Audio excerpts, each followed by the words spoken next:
मागील काही महिन्यांपासून राज्यातील महाविकास आघाडीतील अनेक नेते महायुतीमध्ये जात असताना आता शरद पवार गटाला मोठा धक्का बसला आहे।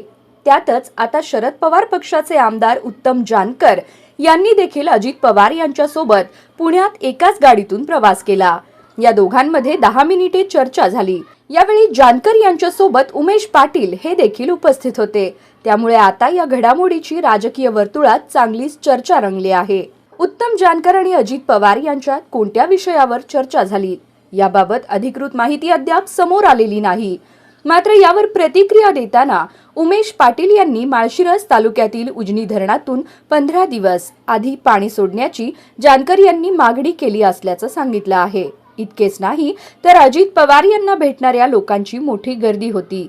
गर्दीमुळे अजित पवार यांच्या गाडीत बसूनच या दोघांमध्ये चर्चा झाली असल्याची माहिती देखील उमेश पाटील यांनी दिली आहे। उत्तम जानकर हे शरद पवार गटाचे प्रमुख नेते म्हणून ओळखले जातात। विधानसभा निवडणुकीनंतर ईव्हीएम विरोधात पुकारण्यात आलेल्या आंदोलनात उत्तम जानकर सर्वात आघाडीवर होते। त्यांच्या मतदारसंघातच बॅलेट पेपरवर निवडणूक घेण्याची मागणी सर्वात आधी करण्यात आली होती। या घटनेची चर्चा देशभर झाली होती। आता अजित पवार आणि उत्तम जानकर यांची भेट आणि त्यामागे असलेल्या राजकारण यावर आता चांगलीच चर्चा सुरू झाली आहे।